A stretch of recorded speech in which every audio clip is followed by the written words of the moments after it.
Welcome to a new video from the Parts channel. Well, I'm going to make a short video but that I find very interesting, answering a question that you have left me. Let's see why the turbo solenoid valves fail so much. Well, I don't consider that they fail so much.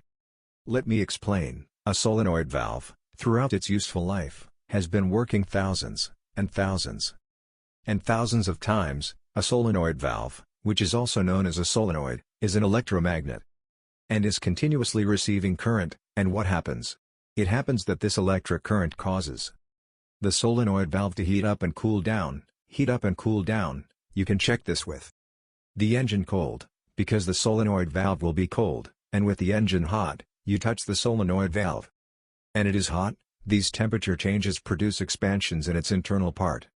And these expansions begin to produce, first, micro cracks, and then, those micro cracks become larger cracks. Imagine, this cable is not real size, but well, imagine that this cable was an internal cable, from heating and cooling so much. As I say, micro cracks are produced, first a thread is released, they are cut, then another thread, and so on until a moment arrives, in which the gauge of the cable is not enough for the ECU to control the solenoid valve, and then it disconnects it, stops sending electric current, and then you turn off the engine, and then you turn it on again, and the ECU returns to activate it, because the wiring has not been completely broken. But after a short time of driving, the ECU realizes that the gauge of the cable is not enough to be able to control it, and then it disconnects it again, and there comes a moment in which it breaks completely, and then the solenoid valve never works anymore. When you see that it starts to fail,